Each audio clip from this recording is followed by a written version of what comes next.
Suur tänu, et te olete täna siia Eesti Mälu Instituudi saali kohale tulnud selleks, et kuulata seda, mida kolleegidel ajaloolastel on hingel Maarjamäe memoriaaliga seoses.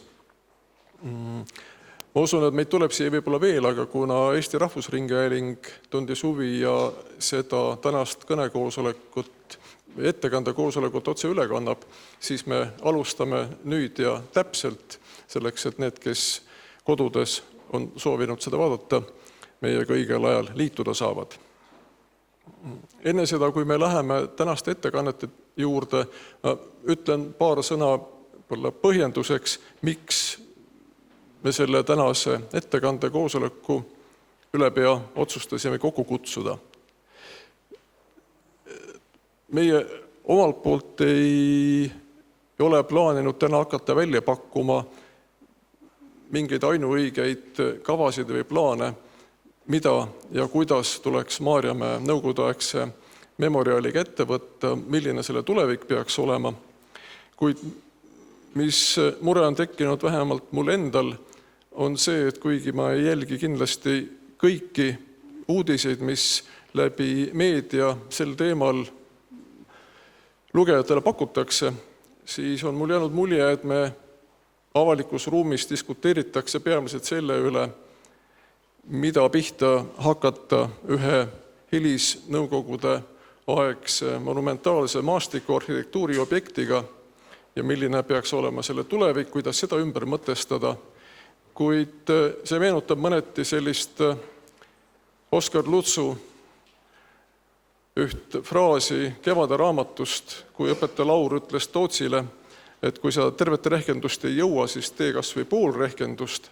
Et kui me räägime Maarjamäe puhul sellest, et kuidas ümber mõtestada nõukogudeaegset memoriaali, kuidas selle maastiku arhitektuuriga ringi käia, siis me läheneme samamoodi hakates tegema ainult poolt rehkendust, sellepärast, et ennekõike oli sellel kohal Saksa sõjaväe kalmistu, mis nõukogudeaegse memoriaali rajamise käigus rüüstati. Nii et kui me need kihistused ajaloost nende arutelude käigus kuhugi äärealale tõrjume, siis ma arvan, et see ei puutu enam isegi mitte ajalugu, siis me ka inimestena oleme käitunud kindlasti vääritult. Ja seetõttu oli meil ettepanek, et ajaloolased, kes on tegelenud oma töö käigus Maarjamäe kompleksi erinevate ajalookihistustega, sellest räägiksid ja võib-olla inimesed, kes siis soovivad panustada rohkem tulevikku, mis sellest kompleksist tulevikus võiks saada, saavad ka mõnevõrra selgema pildi, millise koha ja milliste taustadega on selle objekti puhul tegelikult tegemist. Ja ma alustuseks annan hea meelega sõna Arnold Undile, kes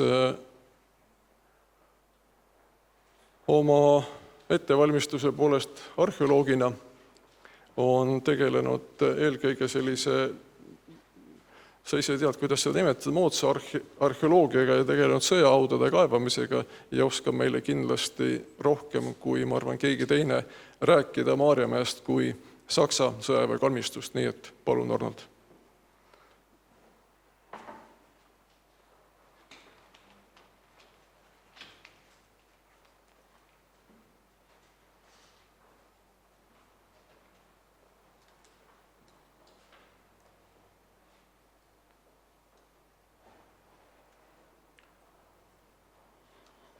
Tervist kõigile.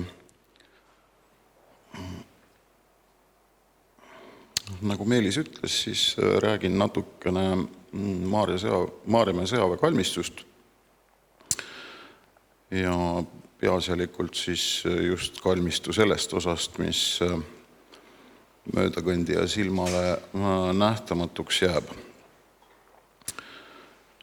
Kuna minu tööpõld on peamiselt maastikul, mitte arhiivides, siis otsustasin selle ettekande teha endast ja enda tõsisemast kokkupuutest Maarjamäe sõjaväe kalmistuga sellest lähtudes, mitte lihtsalt arhiividokumente ritta ajades. Siin nurga peal on ka kuupäev kirjutatud 8. jaanuar 2018. aastal. Kirjavahetus ja telefonivestlused olid juba muidugi eelnevalt käinud mitu päeva. Ja kohale jõudes siis oli selline pilt, kus kommunismi ohvrite memoriaali ehitamise käigus, mis pidi sama aasta 23. augustiks valmis olema, hakkasid järsku maa seest välja tulema maetute säilmed. Konkreetsel pildil on näha veel taga mööda kõnniteed Saksa sõjaväekalmistu mälestusväljakule sõitnud Pervõi Baltiiski kanali reporteri auto. Sellel kõigel on ka oma eellugu. Nimelt aasta varem oli Riigi Kinnisvara Aktsiaselts tellinud georadari uuringu sellele alale. Arvan, et vaadates jäi esialgu natukene selgusetuks valitud koht aga üsna pea selgus, mis siis selle uuringu ala just siia oli paigutanud. Nimelt oli kasutatud alast ülevaate saamiseks ühte dateerimata joonist, mis asub Tallinna linnaarhiivis siis Saksa sõjaväekalmistu asendiplaaniga. Ja uuringualaks oli valitud just kõige problemaatilisem koht, kus ka Visandi joonistaja on millegipärast matmisblokke nihutanud, üle joonistanud ja kaks sellist üldisest rütmist siis välja kukkuvat matmisala leiti, et nendega võib probleem tulla uue memoriaali ehitamisel.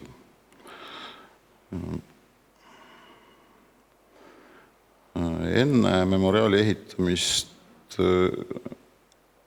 eksisteerivat olukorda siis kujutab see ortofoto, siin on näha nüüd see uuringuala ja siin sama ala peale memoriaali valmimist. Siin on hästi juba näha, et tegelikult selle õunaaia rajamisega tehtud suured kaevetööd toimusid tunduvalt suuremal alal kui siis see uuringuala. Ja uuringu läbiviijad ei olnud päris kindlad, mida nad otsima peavad. On ka näha, et need skitsil olevad matmisalad on neid nii-ütelda juhtinud.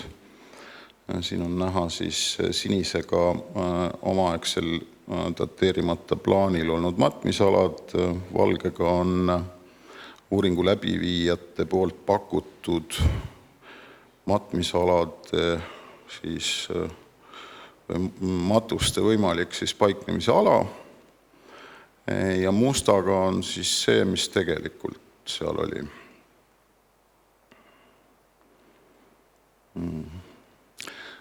Kuigi tollased uurijad kasutasid isegi oma elektroonilise vahendi näitude siis kontrollimiseks sellist asja nagu mullapuur, aga eks kõik praktiseerivad arheoloogid teavad, et mullapuur on hea riist tuhandeks võimaluseks millestki mööda või läbi torgata. Praegu samasuguseid teenuseid pakkuv ärimees, kes mööda Eestit sõidab, temal mullapuuri ei ole. Tagajärjeks siis jaanuarikuus 2018 väljakaevamised Saksa sõjaväekalmistul kohas, kus kalmistut justkui poleks tohtinud olla. olukord oli võrdlemisi nutune, vaatamata püstitatud hiiglaslikule telgile, sest maapind külmus, vesi oli kõrgel, aga lõpuks saime me siiski oma töö tehtud ja mõningaste vaheaegadega 17. veebruariks 2018 siis andsime ehitusala vabaks. Tundus kohe, et ega kedagi rohkem ei huvitanud see, mis siis juhtunud oli ja miks oli juhtunud, ilmselt kuni järgmise korrani.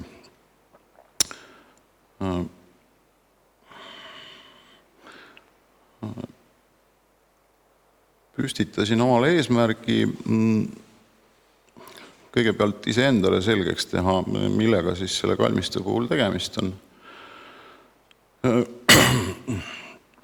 Ja nagu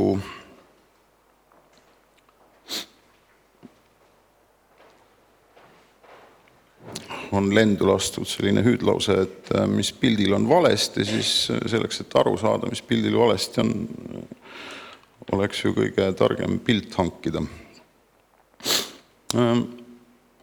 Pöördusimegi siis ookeani taha Kongressi raamatukogus asuva aerofotode kollektsiooni poole ja selguski, et seal on tõesti meid huvitavast ajast 2 aerofotot olemas.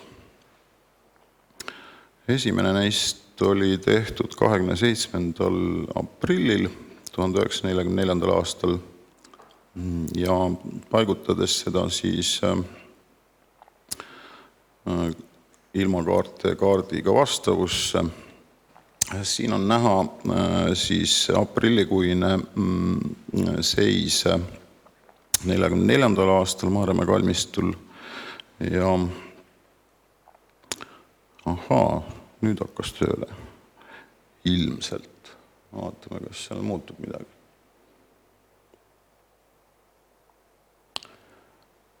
Nii et sai sõprade abiga pandud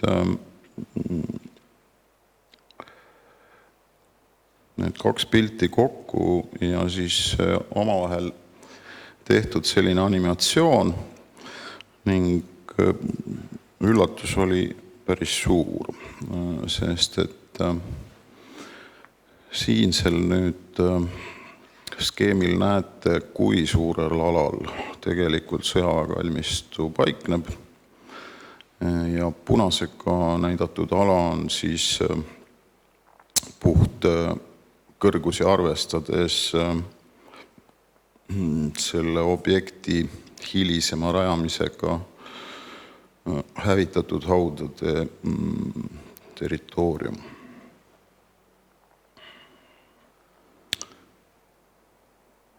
Ja siin on piir, mis siis praegu justkui ametlikult on sõjaväekalmistu. Circa 1,5 hektarit asub sellest alal, kus pole kunagi kedagi maetud. Ja nagu eelnevast oli näha, siis suur ala on ka kalmistust väljas.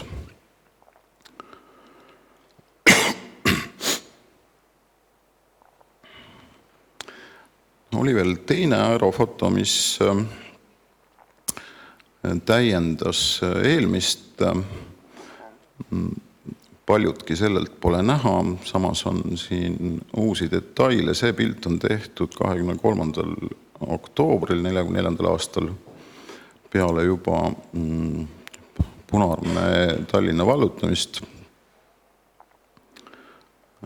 Ja kõige olulisem info, mis siin sellel pildil näha on siis Pirita-poolne matmisala, mida on tuntavalt tõstetud, nii et madala päikesega tõhtud pildil on see poolkaar näha seal varjuna. Ümber on muudetud ka mingisuguselgi ajahetkel ühisest planeeringust välja langenud matmisalad, mida veel aprillikuu pildil on näha. Ja need probleemid lähevad tagasi päris selle kalmistu rajamise algusesse, et kui saksaegses ajakirjanduses novembris 1941 kirjutati Maarjamäe kalmistu avamisest, siis tolleks hetkeks oli sinna maetud 170 saksa sõdurit ja vähemalt ka 3 Eesti ohvitseri. Ja mainitakse ära lisaks sellele, et kalmistu kujundamise ülesanne on tehtud arhitekt Alar Kotlile, et tegeletakse ka liigvee ärajuhtimisega. Ilmselt kõigi nende aastate jooksul sellega lõplikult ei suudetud hakkama saada. Ja kui vaadata Pirita poolset kalmistu külge, siis on sealt ka näha üks ilmselt algselt looduslik oja olnud, mis on kraaviks kaevatud, mis siis juhtis ära sellest Lasnamäe klindist välja imitsevate allikate poolt toodud vett. Omal ajal on olnud ka Orlovi lossi territooriumil seal talli taga üks suur tiik, praeguseks kinni aetud. Ja kui on ka paar fotot võimalus olnud leida internetiavarustest, kus on 1944. aasta suvine matusetseremoonia, kus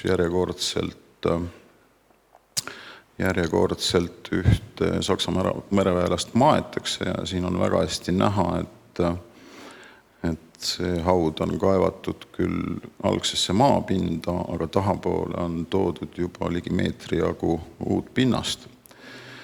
Ja need poolviltu tehtud matused kaevati ka uuesti üles ja maeti ümber ja selleks tööjõuna kalmistul kasutati Vene sõjavange, nii et selles mõttes töökate puudust ei olnud.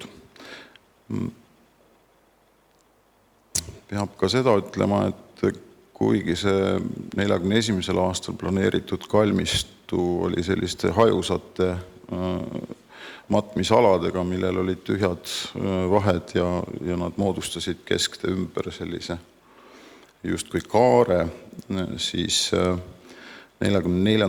aastaks oli see kujundus rappa jooksnud selles mõttes, et kalmistul laieneda kuhugil eriti ei olnud, ühel pool paerinnak, teisel pool meri, maantee, Maarjamäe lossi kinnistu piir ja Pirita pool siis selline soine ja ojaga madalduv ala, mis mõningaid probleeme tekitas isegi siin praegu selle õunaaia rajajatele, pidid lisadrenaaži veel panema. Samal ajal lisaks Tallinnas haiglates surnud sõjaväelastele, mida ilmselt ei olnud ka väga massiliselt, rindest oli Tallinn siiski piisavalt kaugel, aga terve Saksa okupatsiooni aja tegeleti tegelikult 1941. aasta suvelahingutes langenud sõdurite ümbermatmisega, kes siis olid lahingute ajal maetud niivõrd kuivõrd juhuslikesse kohtadesse või hiljem otsustati, et ei sobinud need kohad ja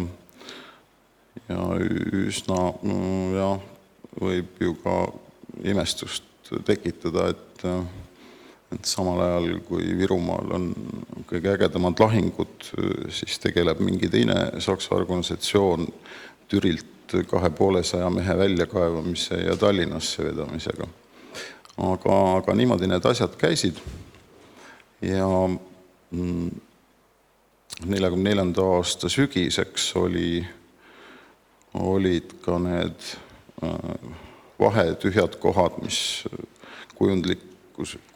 kujunduse mõttes olid jäetud, täis maetud. Ja kalmistu oli poole aasta jooksul tuntavalt muutunud erinevalt sellest aprillikuisest fotost. Nii et need 2 fotot täiendavad üksteist vägagi.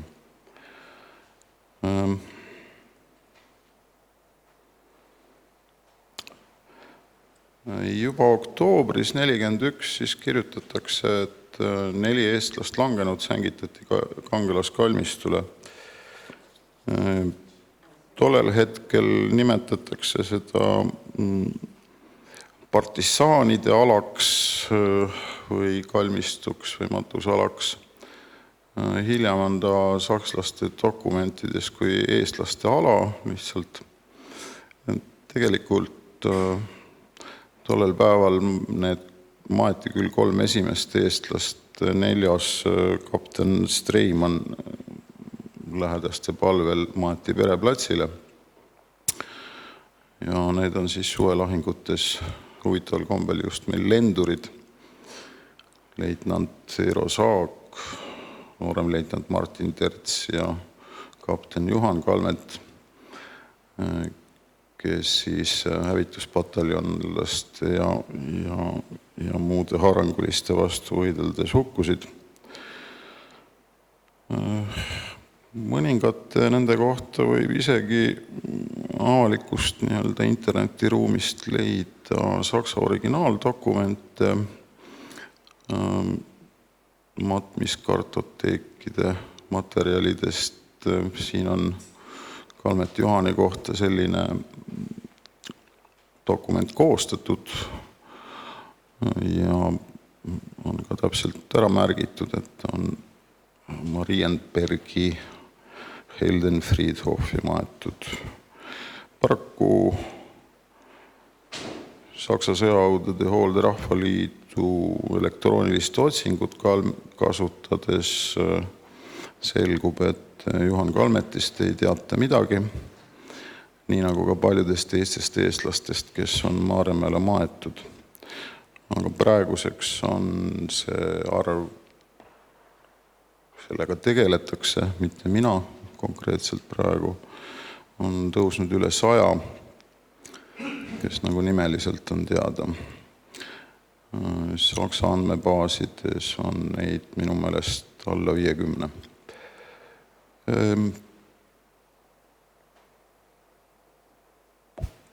Kui sai need aerofotod hangitud, siis polnud nagu mingisugustki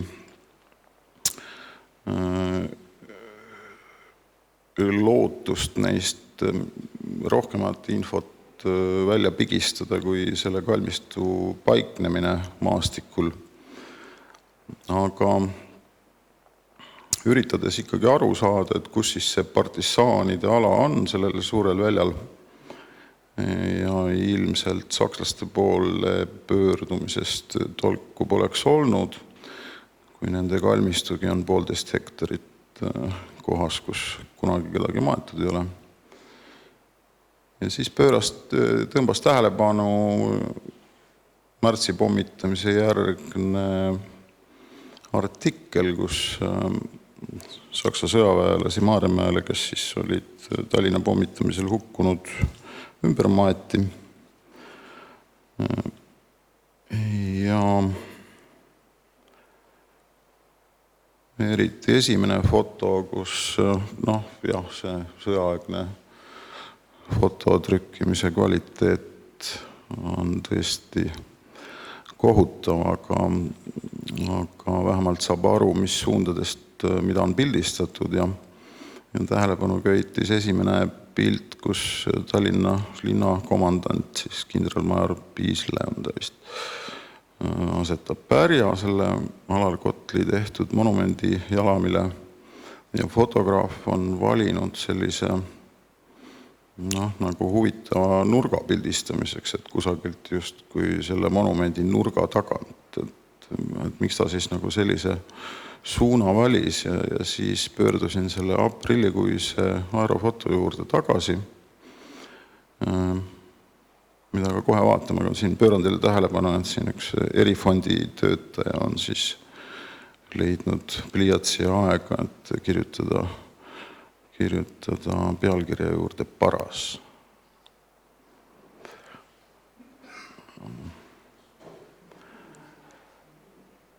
Ja kui siis nüüd vaadata seda umbes 6 aega hiljem tehtud fotot,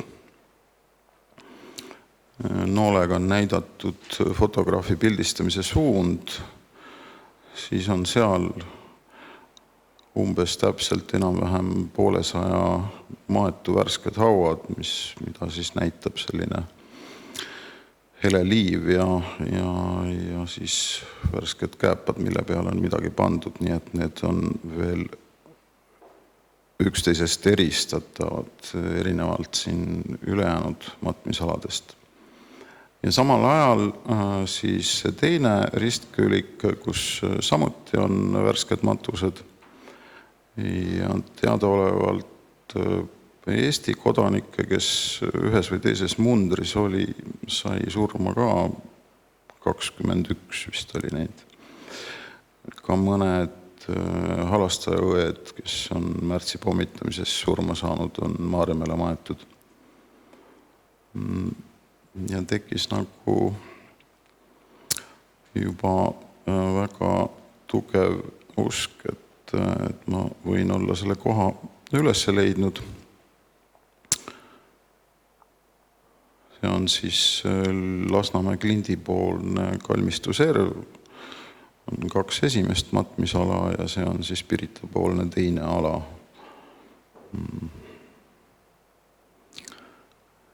Ja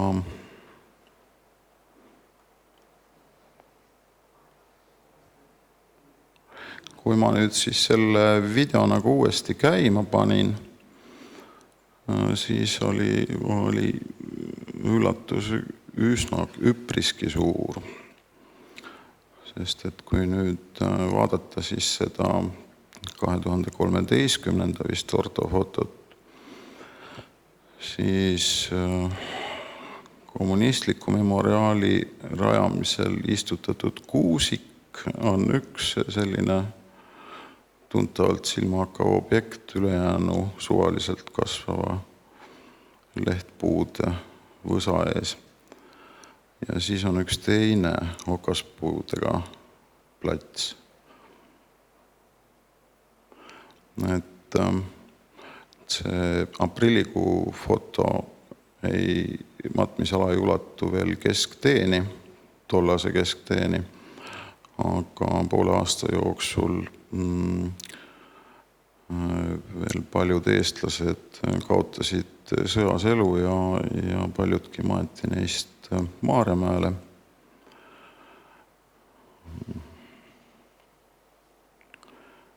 Siin on leitnant Evald Mardo ja tema vaatleja leitnant Johannes Roometsa matused juulis 1944. Ja kui me Evald Mardo pojaga kohapeal käisime, siis näitas ta mulle kohta, mille tema isa võitluskaaslane Remi Milk oli talle kunagi näidanud, kus siis tema isa haud võiks olla. Ja peab ütlema, et minu poolt arvatava koha ja Remi Milki poolt näidatu koha vahe on umbes 20 meetrit.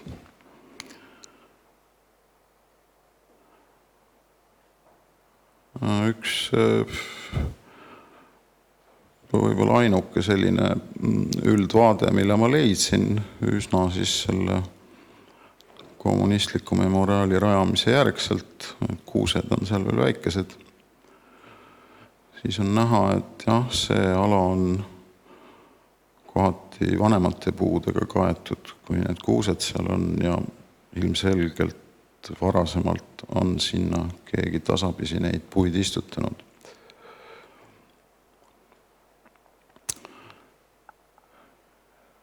Nii et siin on valikute ja küsimuste koht, et et meil praeguses Eestis kedagi ei survestata väljastpoolt olemaks siis kui hauarüüstajad või kui puude istutajad. Et see sõltub ikkagi igaühe enda lastetoast ja haritusest. Tänan tähelepanu eest.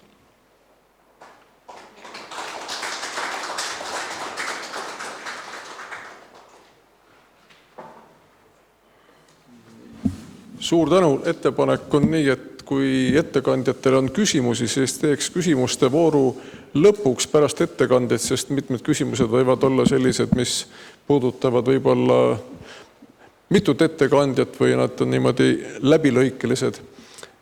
Nii et ma palun siia järgmiseks Toomas Hiio, kes räägib meile nõukogudeaegse memoriaali rajamisest. Tere! Ma saan öelda seda, et erinevalt Arnoldist, kelle ettekannet vist varem kuuldud ei ole, teen mina seda siin enam-vähem juba 3. korda. Esimest korda oli see seal eestoas müügil oleva Eesti Mälu Instituudi toimetiste esitlusel. Vabandust. Teist korda juhtus nii, et kuskil augusti lõpus avaldati see artikkel, mille minu ettekanne põhineb Rahvusringhäälingu portaalis. Ja nüüd on siis 3. kord, aga on nagu selline 1/3 nagu Rahvusringhäälingu uudisedki, et kui oled veebist juba lugenud ja autoraadiost ära kuulanud kella 6 ajal, siis õhtul jääd vaadata ainult ilmatüdruku kostüümi. Mul on siin ka samamoodi ainult pildid. Ja kõigepealt natuke selle piirkonna ajaloost. See oli selline üsna tühi maa, seal oli juba 17. sajandil üks suvemõis ja sellel 1880. aasta alguses tõenäoliselt tehtud kaardil on siis näha Marienbergi mõisakene, nagu sinna on kirjutatud, Lasnamäe kivimurd ja siis enam-vähem ka selle praeguse ala piirid. Nagu me näeme, olid juba sel ajal seal mingid teed olemas. Nüüd 20. või 30. aastatel sellest ajast on Rahvusarhiivis üks aerofoto selle sama ala kohta, et paljud, mitte paljud, aga üsna mitu maja, mis tänapäevalgi seal Russalka kandis on juba praegu sellel pildil olemas. Aga see Maarjamäe memoriaali kant, nagu te näete, on üsna lage. Ja siis Tallinna 39. aasta linnaplaan. Siin on juba, et Pirita poole jäävad tänavad välja mõõdetud, osa on valmis ehitatud, osa veel töös. Ja siin on ka märgitud paremal allnurgast teie poolt vaadates Kaitseväe lennuväli, mis oli oluline ka selle Nõukogude memoriaali ehitamise ajal, aga tähtis oli ta ka võib-olla sellepärast, et alates 37. aastast paigutati Maarjamäe lossi või siis Orlov-Davõdovi mõisa Eesti lennukool, nii et lennukooli asukohta võib-olla seletab ka see, et Kaitseväe lennuväli oli seal üsna lähedal. No, ma peaks tunnistama, et ma ise kunagi ei ole seal Maarjamäe lossi taga käinud, et kas need härrad ohvitserid ronisid seal iga hommiku mäest üles või läksid nad kuidagi teistmoodi tööle. Aga nii see sel ajal oli. Nüüd 40. aastal vallutas või okupeeris Nõukogude Liit Eesti ja Läti ja Leedu ka muidugi ja kohe hakati Eestis olevat sellist ajaloomälu asendama nõukoguliku, sovjetliku ajaloomäluga ja üks selle osa oli Eesti monumentide kõrvaldamine, alustati vabadussõja mälestusmärkidest, hiljem tuli järk ka teiste kätte, me ju teame Martin Lutheri ausamba mahavõtmisest, Gustav Adolfi ausamba mahavõtmisest Tartu Ülikooli peahoone tagant ja nii edasi. Ja juba 40 aasta hilissügisel olid plaanid olemas, et ümber matta mõned Eesti Vabariigis süüdimõistetud ja hukatud bolševistlikud tegelased. Siin on enamik inimesi, umbes minu ealised, meie veel mäletame, Tartus oli Heidemann ja Uulits. Üks esimene see oli Hans Heidemann, kes ühel kommunistide protsessil 20 aastat esimesel pool maha lasti ja kes siis Tartus 40 aasta detsembris, kui ma õigesti mäletan, ümber maeti senise Vabadussõja ausamba kohale Tähtvere parki. Ja oli ka teisi, kuid Maarjamäega seoses on tähtis see, et Maarjamäele otsustati ümber matta 1919. aastal Naissaarel maha lastud bolševikud.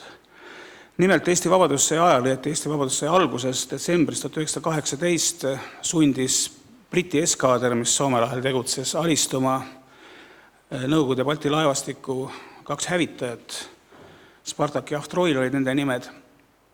Meeskond võeti vangi, osa meeskonna liikmeid astus hiljem kas Eesti või Vene valgete teenistusse, suurem osa aga oli Naissaarel vangilaagris ja siis nende hulgast lasti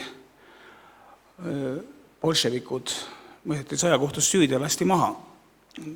Tänapäeval kõlab see koleda ja jõhkrana, aga Esimese maailmasõja ajal ja järele, isegi teises maailmasõjas oli see sõjaseisukorras suhteliselt vaid oligi seaduslik menetlus. Sõjaseisukorras tehtigi niimoodi. Ja ma nüüd ise sattusin seda artiklit kirjutades siin paar aastat tagasi natuke nende matuste ümber käiva väitluse ohvriks ja unustasin kindlaks teha, et kes need mehed siis olid, kes maha lasti ja kes siis pärast ümber maeti. Aga Nõukogude ajakirjanduses või nõukogulikus Eesti ajakirjanduses minu meelest kuskil need nimesid nimetatud ei ole ja segane oli ka see, et kui palju neid oli, sellepärast, et kui alguses EKP Keskometi büroo moodustas komisjoni 34 mehe ümbermatmiseks, siis pärast ümbermatmist oli ümber maetud 36 ja 1945. aastal, kui see monument taastati, siis oli ümber maetud 35. Saksa okupatsiooni ajal ilmus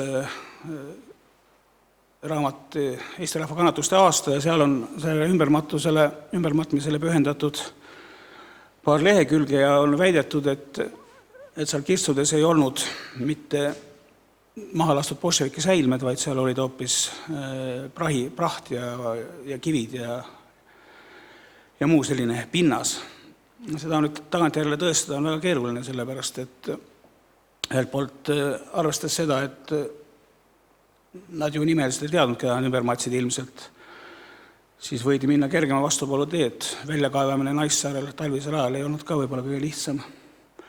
Teiselt poolt jälle selleks ajaks oli NKVD kätte saanud Eestis ja vangi pannud ja üle kuulanud, surnuks piinanud varsti juba üsna mitu Eesti sõjaväelast, kes vabadussõjal olid sõjakohtu liikmed, nii et põhimõtteliselt neil oli võimalik ju teada saada see matuse koht lõpuks.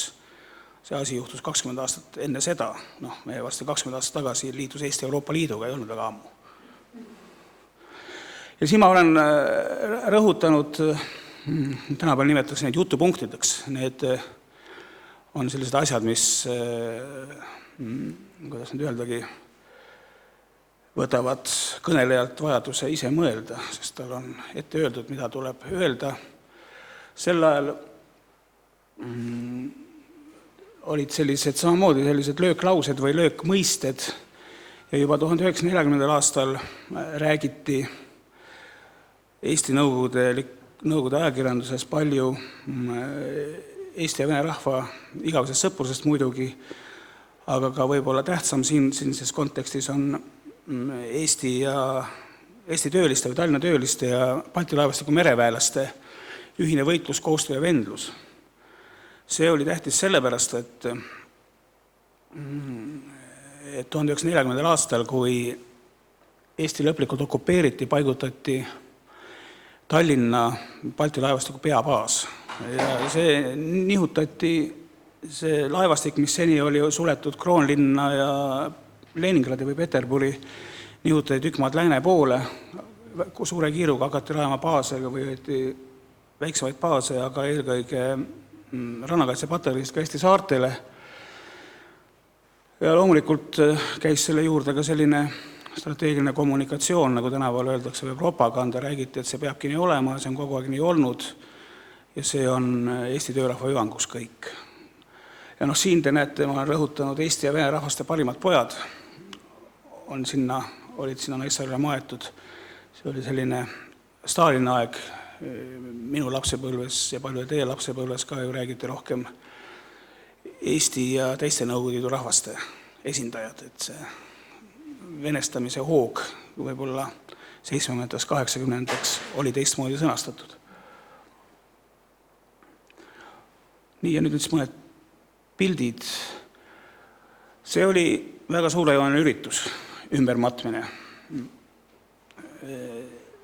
Nõukogude ajakirjandus väitis, et osales 50 000 inimest.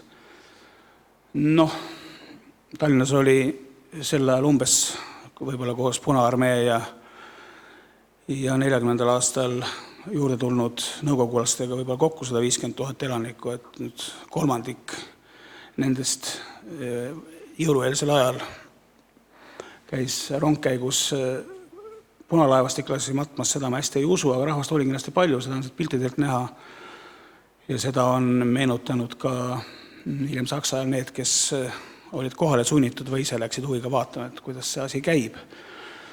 Ja teie poolt vaadates vasakpoolsel pildil on siis kirstu kannavad Eesti NSV juhid, sellel siis Ülemnõukogu presiidiumi esimees Johannes Vares-Barbarus, keda veel vaevu aasta või natuke rohkem varem, kelle 50. juubelit tähistati suurejoonest Estonia teatris, Eesti valitsuse liikmed olid kohal. Ja siis tema kõrval on Johannes Lauristin, kes sel ajal oli siis ministrinõukogu esimees, vanglakommunist. Ja jällegi te näete, matuse rongkäigus on väga tähtis koht mereväelastele. Ja püstitati selline ausammas. Saksa okupatsiooni ajal see kas lõhuti või võeti maha, ma ei ole seda täpselt järele uurinudki, igal juhul, kui ta 45. aasta alguses juba sõda veel käis, aga 45. aasta alguses ta taastati ja avati uuesti. Sellemalt pildilt on näha, et on üsna samasugune. Et ega see mingisugune monumentaalkunsti taies ei olnud, et võis ka samasuguse üsna lihtsasti teha, aga võib-olla oli see ka kuskil alles, me ei tea. Ja minu meelest on selle asjanduse vundament siiamaani seal Arnoldi nimetatud nõukogude ajal istutatud kuusetuka servas näha seal, kus praegu on veel alles need, kui viimasel ajal pole maha võetud, need Tallinna nime kandvatele Punaarmee üksustele pandud mälestusplaadid. Nüüd Arnold Saksa okupatsiooni ajast rääkis, aga siin veel mõned pildid lihtsalt, kuidas see surnuaed või kalmistu nägi välja Saksa okupatsiooni ajal. Siin vasakpoolsel pildil on Tallinna vabastamise esimene aastapäev 28. augustil 1942.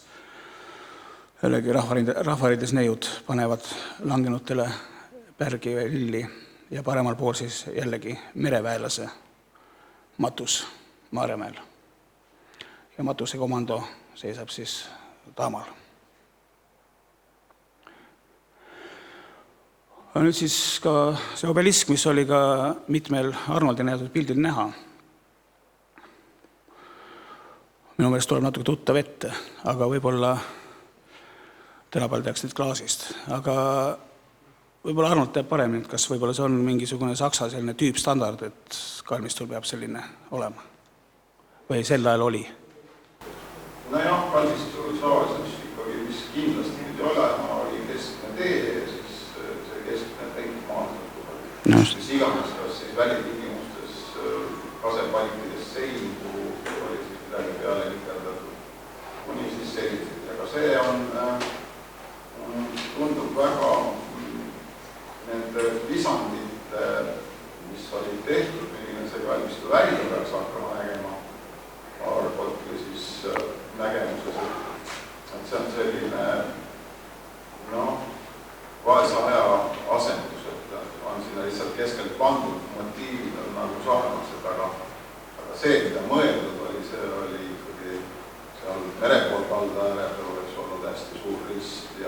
seal üleval lindi peal veel ja aitäh. Nii ja nüüd siis üks selline vahepala võib-olla, tänaseks juba vahepala. Minu lapsepõlves oli Tallinnas Nikonovi tänav ja olid pioneerimalevad, vist kandsid Nikonovi nime ja küllap oli ka mõni kool Nikonovi nimel, seda ma täpselt enam ei mäleta. Aga igal juhul, kui Nõukogude võim 1944. aastal koos Punaarmee või siis meie kontekstis rohkem Balti laevastikuga naasis, siis jätkati sealt, kus pooleli jäi. Ja 1951. aastal teatas Balti laevastikku, sel ajal oli ta nimi vist 8. laevastik või oli see hiljem, peakorter Tallinnas Eestimaa Kommunistliku partei Keskometi büroole, mis oli Eesti kõige kõrgem kohalik võimuorgan, sest tuleb aeg-ajalt juba rõhutada, et Eestit ikkagi juhiti Moskvast, et see kohalik võimuorgan vahendas keskvõimu korraldusi ja otsustas seda, mis tal oli lubatud otsustada. Ja siis Balti laevastik kirjutas EKP Keskometi büroole, et tuleb hakata igavikustama, uvekovetšit on see vene keeles, madruse Jevgeni Nikonovi mälestust. Jevgeni Nikonov oli laeva Minsk, kui ma õigesti mäletan, madrus ja legend räägib, just nimelt legend, sellepärast, et seal on palju vasturääkivusi, et tema saeti koos 2 kaasmadrusega luurele 18. või oli see 19. augustil 1941, kui Saksa väed vähenesid Tallinnale. Sattus kokkupõrkesse sakslastega, tema kaaslased said surma, tema sai ise haavata, toibutati elule ja piinati surnuks. Alguses piinati ja pärast põletati elu sealt puu külge seotuna. No selliseid lugusid on nii teise maailmasõja ajaloos kui ka varasemates sõja ajaloodes ju palju. Kohati on nad sarnased ja alati jääb, mitte et selliseid asju sõjal ei tehtud, tehti küll, aga alati jääb see kahtlus, et võib-olla ka mõni usin poliitohvitser, kuidas nüüd öeldagi, pani selle kirja. Ja miks see asi kahtlane on sellepärast, et sel ajal, 19. augustil, polnud sakslased veel Tallinna pealetunga alustanud ja see üksus, mis Tallinnasse tuli lääne ja edela poolt, ehk üks lahingugrupp Friedrich, kindralmajor Rudolf Friedrichi nime järgi, kes seda lahingugrupi juhtis, et tema oli alles Pärnumaal Ares oma staabiga ja muidugi luuleüksused liiguvad kaugele ettepoole, aga siiski sealt Arest Tallinnas on 100 kilomeetrit ja teiseks isegi, kui seal oli mõni luuleüksus, et vaevalt, et neil oli nüüd aega võtta ette selline suurejooneline piiramine seal, ikkagi ju Punaarmee lähitagalas tegelikult, kus kihises punaväelastest ja mereväelastest ja hävituspataljonlastest, mis teeb selle loo natuke kahtlaseks. Teine võimalus on muidugi, et see asi on valesti dateeritud, sest aga mis juba kivisse raiutud, see kivis on ja sellisena on Jevgeni Nikonov Nõukogude Liidu kangelaste nimekirjas ka tänapäeval. Te võite selle internetist üles leida. See tuleb vist kirillitsas otsida, ma täpselt ei tea. Ja alguses oli väide see, et tema piirasid surnuks metsistunud fašistid ja nüüd uuemal ajal on levinud ka selline teooria, et Jevgeni Nikonovi piinasid surnuks Eesti metsavennad Obersturmbannführer Hirvelaane juhtimisel. Ja ma alguses mõtlesin, et see on mingisugune uuemal ajal internetis tekkinud lugu, mille ma siis, sihtgrupp on ju arusaadav ja lugu, kuidas nüüd öeldaksegi, kuulub üldisse konteksti. Aga siis ma leidsin selle loo tegelikult Peeter Laarini artiklist raamatust Tallinn v ognie või Tallinn tules, ma ei tea, kas eesti keeles ka välja antud on, juba aastal 1970.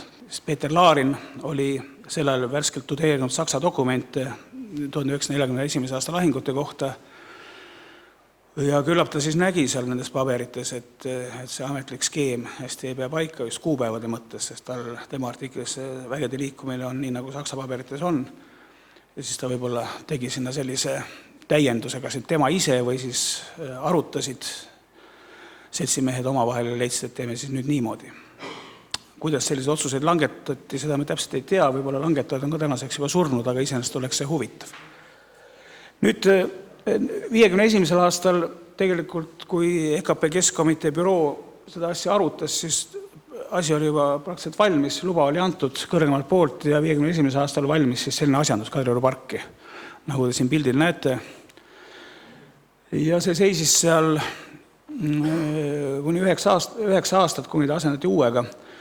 Aga see oli tehtud mingisuguste Nõukogude kroonu kujurite poolt või selline suhteliselt, mina pole kunstiajalooline, aga minu mõttes väga ilus ei ole. Aga ei peagi olema. Nüüd 51. aastal asi miskipärast soiku, kuigi Balti laevastiku Tallinna peabaasi juhatus palus või käskis EKP Keskkomitee bürool korraldada Jevgeni Nikonovi ja Nõukogude Liidu kangelase aunimetuse taotlemine. Seda siiski sel ajal ei tehtud ja 57. aastal tuldi küsimuse üle tagasi ja juba uuel kujul. Nüüd otsustati, et Jevgeni Nikonovi mälestus tuleb paremini igavikustada. Ja selleks siis kaevati üles tema säilmed või väidetavad säilmed, keegi me ju ei tea, mida sealt üles kaevati, seal Harku küla lähedal. Ja siis täna enam-vähem täpselt 65 aastat tagasi, näete 18. september 57, oli see august, ma kirjutasin valesti, korraldati suurejooneline matusrongkäik Tallinnas Võidu väljakult või tänased Vabaduse platsilt siis Maarjamäele, kuhu siis Jevgeni Nikonovi säilmed maha maeti. Ja ühtlasi kõrvaldati see kroonumonument sealt Kadrioru pargist mere äärest ja asendati sellise, võib-olla isegi kunstiles mõttes kenama taiesega. Selles skulptor või kujur oli Erika Hagi, Eesti skulptor, ja see pandi siis 60. aastal püsti. Ja mitte ainult ei maetud ümber Jevgeni Nikonovi, vaid sinna toodi ka see puu, mille külge seotuna ta väidetavalt põletati. Ja seal on haljastustööliste seast on mälestusi, et see puu, nagu ikkagi meie kliima ja kes on seal käinud novembrikuus, kas või näiteks seal Maarjamäe Nõlval, ega seal ei ole olla, et see puu ei pannud ilmastikule hästi vastu. Ja siis tuli seda aeg-ajalt asendada. Aga meie eestlastel naerame küll, me tahame ju teada, mis kirstu sees on, kui me näeme reliikviat, aga teistmoodi religioossusega rahvastele piisab sümbolist, mitte asjast endast. Meil on selline teadmispõhine rahvas. Vähemalt oleme siiamaani olnud. Ja siis ka, siin on üks teine pilt, mille ma leidsin muisist ehk muuseumide infosüsteemis, siis Haapsalu muuseumil on selline pilt, kuidas ekskursiooni viiakse sinna Nikonovi puu juurde ja räägitakse tema kangelasteost. Nüüd 92. aastal väidetavalt fašistid või neofašistid või neonatsid mõnitasid ja rüvetasid Nikonovi hauda. Sellel ma olin ülikoolis, aeg oli raske, ma ei jälginud kõiki uudist, ma ei tea, kuidas see päriselt oli, aga igal juhul otsustati tema säilmed või see, mis seal hauas oli, ümber matta. Ja viidigi sinna kuskile Samara või Samara oblastisse vist, sinna kuskile Volga äärde, kus ta pärit oli ja maeti sinna sünnipaika maha tema säilmed. Puu oli ka vist selleks ajaks juba kadunud ning kui siin oli see metall oli hästi kallis siin 90. algus, siis tema kuju sai natuke kannatada, aga see, mis kujust järel on nüüd seal ajaloomuuseumi ekspositsioonis, seal nende nõukogudeaegsete mälestusmärkide ekspositsioonis alles. Selline lugu oli Jevgeni Nikonoviga. Aga nüüd edasi memoriaali juurde. 1958. aastal ütleme, et ka Nõukogude Eesti oli saanud rikkamaks ja elu oli paremaks läinud Hruštšovi ajal.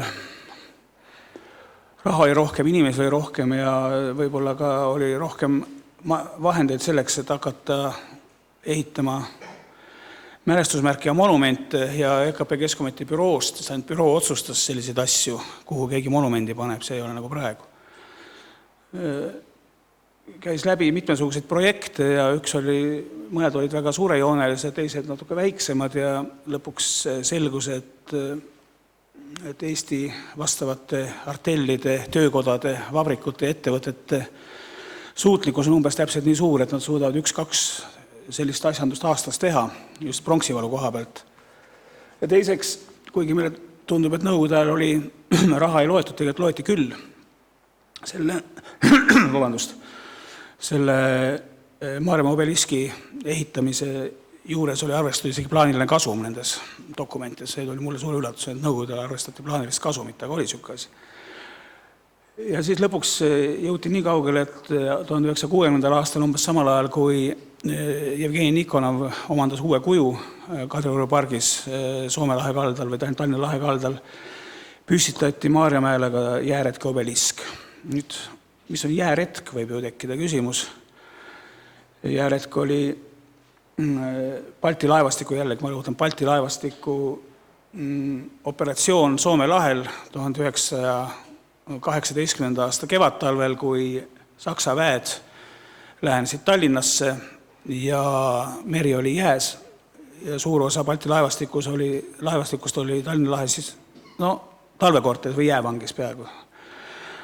Nüüd Nõukogude Venemaal oli see vajalik laevastik sellepärast, et Musta mere laevastik oli langenud juba vaenlaste kätte ja osa laevastik olid üldse hävitatud. Ja see oli mitusada laeva, need ikkagi otsustati siit Tallinnast ära viia läheneva Saksa väe eest ja nad viidi Helsingisse, sellepärast, et Soomes oli alanud kodusõda või kansalaissoda, nagu soomlased tänapäeval nimetavad. Ja Helsingi oli parasti bolševike käes. Laevad viidi Helsingisse, olid seal kuni aprilli alguseni, kui omakorda või märtsi lõpuni, kui saksad hakkasid aprilli alguses siiski hakkasid lähenema Helsingile, sest Rüdiger von der Goltz, Eesti rahva suur vihavaenlane, aga Soome rahva liitlane selles sõdade perioodil lähenes Helsingile ja siis otsustati need laevad viia läbi Rüsijääs Soome lahe Kroonlinna ja Petrogradi ja nii siis tehtigi. Aga ja selle mälestuseks siis püstitati Maarjamaa obelisk, mille kavandas Mart Port ja mis oma aja kohta oli siiski, kui mõtleme Tallinna üldist vaadet sel ajal, Mustamäed veel ei olnud, Viru hotell ei olnud, ainult kirikud sellised kõrgematest hoonetest võis olla üsna silmatorkav objekt. Ja miks just jääretke obelisk, seda küll dokumentides kuskil välja ei tule, aga see Balti laevastiku lahkumine Tallinnast oli 23-24 veebruar 1918, nii et siin võib näha ka seda, et ajaloomälu üritati varjutada uue nõukoguliku ajaloosündmusega senise Eesti Vabariigi aastapäeva asemel. Ütleme aastal 1960, kõik ju teadsid, mis päev on 24 veebruar, võib-olla aastal 1980, noorem põlvkond enam ei teadnud, põlvkonnad vahelduvad meil kiiresti. Ja siis on üks teine vaade veel, jääretke obelismis 75. aastal, kui valmis Maarjamäe memoriaali esimene etapp. Nüüd siis Maarjamäe memoriaal. Selle kavandamisest räägiti ja ehitamisest räägiti läbi 1960. aastate, aga raha oli vähe ja vaieldi ka selle üle, milline peab see olema ja mida tähendama, aga otsustati, et see memoriaal saab olla pühendatud või peab olema pühendatud Nõukogude võimu eest võidelnuile. Ja need, kes Nõukogude võimu eest võitlesid Eesti Vabariigi vastu. Seda avamist lükati mitu korda edasi, jällegi oli rahapuudus, aga Nõukogude ajal oli probleemiks ka ehitusvõimsuste nappus. Nii et lõpuks avati esimene järk 1975. aastal 18. juulil.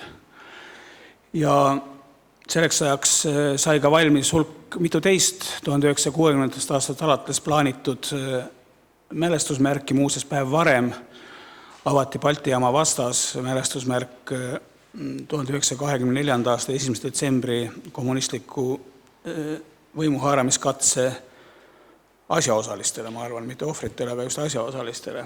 See monument, nüüd see 1. detsembri monument on nüüd ka seal ajaloomuuseumi monumentide aias näha. Ja alguses oli plaanis ka tuua Maarjamäele üle igavene tuli Tõnismäelt, selle pronksmehe juurest, aga pärast pikemaid arutelusid otsustati Maarjamäele süüdata veel üks igavene tuli. Nii et alates 75. aastast kuni Nõukogude lõpuni oli Tallinnas 2 igavest tuld, üks Maarjamäel ja teine siis Tõnismäel. Ja siin te näete seda memoriaali avamist nendel piltidel. Ja teie poolt vaadates parempoolsel pildil on siis tolleaegsed Eesti NSV juhid. Artur Vader, Walter Klausor ja Johannes Käbin. Tänapäevaks hakkavad nende nimed juba meelest ära minema, kui Käbin suri mitte väga ammu. Aga nõukogude ajal lugesime nendest, kes luges enam-vähem igast tolleaegsest ajalehest. Nüüd Maarjamäe memoriaali oli kavas laiendada ja veel mitu etappi juurde ehitada, aga Nõukogude Liit hakkas ilmutama teatud väsimuse tundemärke, eriti 80. aastal. Raha oli järjest vähem ja võib-olla Maarjamäe memoriaali edasist ehitamist mõjutasid ka Moskva olümpiamängude Tallinna purjeregatt. Nimelt, nagu te siit näete, selle pildi pealt siis, kes mäletab, see mäletab, kes polegi kunagi näinud, alguses oli tee ju seal, kus praegu on see kergliiklustee. Ja Moskva olümpiamängude eel rajati see praegune tee tükk maalt eemale ja loomulikult läks sinna hulk ehitusvõimsusi ja ka raha ei olnud Nõukogude Liidul sugugi nii palju, kui mitmesuguste selliste objektide ehitamiseks oleks olnud vaja. Ning lõpuks jõuti 1985. aastal ainult selleni, et see oli siis suure võidu 40. aastapäeval paigutati sinna Metsatukka serva, need on sellest praegu ka alles, paigutati sinna Tallinna nime kandvate Nõukogude või siis sellel Punaarmee üksuste sellised tahvlid koos nimede ja relvaliigi sümboliga, ehk siis tööliste algkogude Punaarmee, õhuvägi ja merevägi. See oli ka üks viimaseid objekte, mis sinna Maarjamäe memoriaalile paigutati, nii et kokkuvõttes jäi ta lõpetamata. Ja siin te näete siis, milliseid tseremooniaid seal korraldati. Siin üks viimaseid võidupüha miitinguid Maarjamäe memoriaalil oli 9. mail 1991, kui kõneles, sellel pildil kõneleb, tähendab akadeemik Gustav Naan. Taamal on vist tabame ka näha Endel Puussepp, Nõukogude Liidu kangelane, kes viis Vjatšeslav Molotovi kunagi lennukiga teise maailmasõja ajal Moskvast üle Inglismaa Ameerikasse ja teised ametlikud isikud, nagu sel ajal öeldi. Nii et kokkuvõttes jäi Maarjamäe memoriaal lõpetamata ja pärast 1990. aastal ta ainult laguneb. Sellest memoriaalist on hästi palju pilte, ka internetis kättesaadavad nii Rahvusarhiivi fotopangas Fotis kui ka muuseumide infosüsteemis. Võib-olla mõni siin olijagi suudab leida nendelt fotodelt iseennast, mitte sellepärast, et seal korraldati neid automaatrelvade või automaatrelvade mulaažidega auvalveid, kuhu kavandati Tallinna koolide pioneere, aga pigem just sellepärast, et sealt Maarjamäe memoriaalilt algasid nii õpilaste ehitusmaleva kui ka EUE töösuved ja sellest on palju lustakaid pilte inimesest, kes siis olid noored. Ja rohkem ei olegi. Ajaloolastelt võidakse küsida, et mida sellega nüüd peale hakata, aga sellele küsimusele ei pea ju ajaloolased vastama, sellepärast, et on tegemist otsusega, mis esiteks maksab palju raha ja raha on meil alati vähe ja teiseks otsustavad selliseid asju need, kes on otsustajaks pääsemise nimel poliitikas vaeva näinud.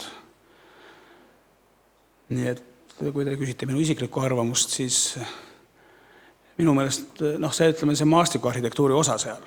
Nagu üks arhitekt mulle kunagi ütles, et need asjad on arhitektile nagu silme ees, kes need kavandab ja tema kolleegile, kes seda pilti mõistab. Ja siis me näeme seda maastikuarhitektuuri lennuki pealt või aerofotolt. Aga tavaline inimene seda tavaliselt ei oska vaadata. Nüüd teine asi on see Maarjamäe obelisk, see on võib-olla tõesti kunstilise väärtusega, jällegi tuleme tagasi esimese punkti juurde. et nagu me näeme, sügisele tulevad jutuks õpetajate palgad, medõdede palgad, päästjate palgad ja politseinike palgad ja need miljonid, mis selle ala ümberkujundamisele läheks, võib-olla ei ole praegu kõige põletavam küsimus, aga eks otsustajad teavad paremini. Igal juhul igavene tuli on ammu kustutatud. Tänan tähelepanu eest.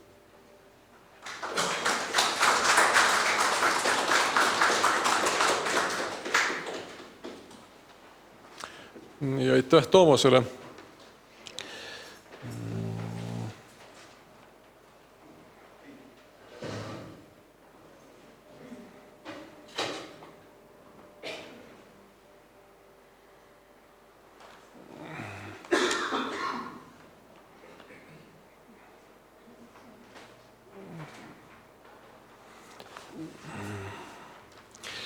Nii, Toomas jõudis oma jutu ja pildireaga 1991. aastasse, kui Nõukogude võim Eestis lõppes ja lõppes ka selle memoriaali aktiivne kasutamine. Järgnevate aastate jooksul on see küsimus korduvalt üles kerkinud, mida selle memoriaaliga siis õigupoolest tegema peaks. Ja eriti teravalt kerkis küsimus huviorbiiti 2011. aasta järel, kui räägiti taaskord Eestis aktiivselt Eesti kommunismiohvrite memoriaali rajamisest. Kommunismiohvrite memoriaali rajamine oli olnud ju ühiskonnas kõneks alates Nõukogude võimu lõpust saati ja vaatamata kõigele või võib-olla mõneti õnneks ei olnud riik sellist keskset kommunismiohvrite memoriaali suutnud selleks ajaks rajada. Eks siin on paralleele tõmmatud ka sellega, et enne teist maailmasõda Eesti Vabariigis Vabadussõja monument jäigi püstitamata, suur riiklik keskne monument, siis ka taasiseseisvunud Eesti Vabariik ei suutnud ju aastakümneid püstitada sellist riigi poolt püstitatud kommunismiohvrite memoriaali. Selles olukorras kerkis represseeritute enda algatusena Pilistverre memoriaal, mis on seal tänase päevani ja on kindlasti represseeritute jaoks väga olulise emotsionaalse tähendusega, olles suuresti nende oma initsiatiivil ja oma kätega ju loodud. Läbi erinevate vaidluste 2016. aastal jõudis valitsus siiski otsusele, et lähenemas on Eesti Vabariigi 100. aastapäev ja Eesti riigi aukohus on vähemalt selleks ajaks püstitada Eesti kommunismiohvrite memoriaal. Selleks ajaks oli läbi viidud mitmeid konkursse, millel ei hakka praegu eraldi peatuma, kuid nende eelnevate konkursside käigus oli juba ühe ja lõpuks siis ka niimoodi ainuvõimaliku kohana välja pakutud, et see memoriaal peaks paiknema Tallinnas Maarjamäel olemasoleva Nõukogude memoriaali kõrval, sellel territooriumil. Nii, sellel slaidil on näha siis see territoorium, mis 2016. aastal kuulutati selleks konkursi alaks, kuhu tuli planeerida uus kommunismiohvrite memoriaal. Sealt on äratuntavalt näha Nõukogude memoriaal, jääretke, obelisk ja siis Piritepoolne serv on mõeldud kommunismiohvrite memoriaaliks. Kuidas see suhestub täpselt Saksa sõjaväekalmistu territooriumiga, no see oli näha juba algselt Arnoldi slaididel.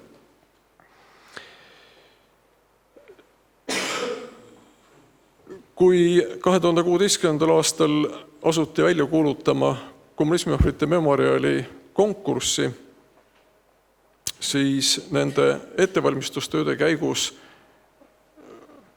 ettevalmistatud kavades kõlas ka mõte, et kui sinna rajatakse uut memoriaali, siis peaks olema juba pühendatud kõigile okupatsioonirežiimide ohvritele Eestis aastatel 1940–1991, mis tähendas, et perspektiivis peeti silmas mõtet, et sinna võiks tulla memoriaal ka natsiaalsotsialismi ohvritele.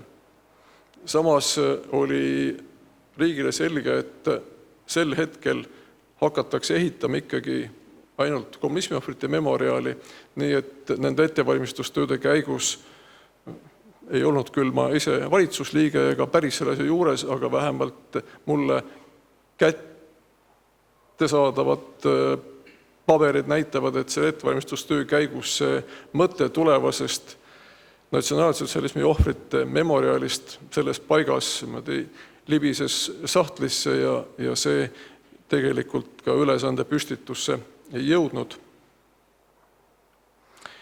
Küll on selle memoriaali konkursi žürii liige Triin Ojari hiljem öelnud, et võidutöö järgi Maarjamäel rajatav monument tuleb olema silmatorkav, poeetiline ja tugeva vormiga ühtaegu, kus pika teekonna ja lõpuks kohale jõudmise idee peaks külastajates tekitama ühtaegu nii hinge pitsitava kui ka helge elamuse. Koos ajaloomuuseumi uueneva kompleksiga tingimata korrastamist vajava nõukogudeaegse memoriaali, Saksa sõjaväekalmistu ja rajatava kommunismiohvrite memoriaaliga saab Maarjamäest tõepoolest tähendustest tiine mälestusala, meie lähiajaloo keerdkäikude peegeldus, kus tegelikult ei ole omi ja võõraid monumente.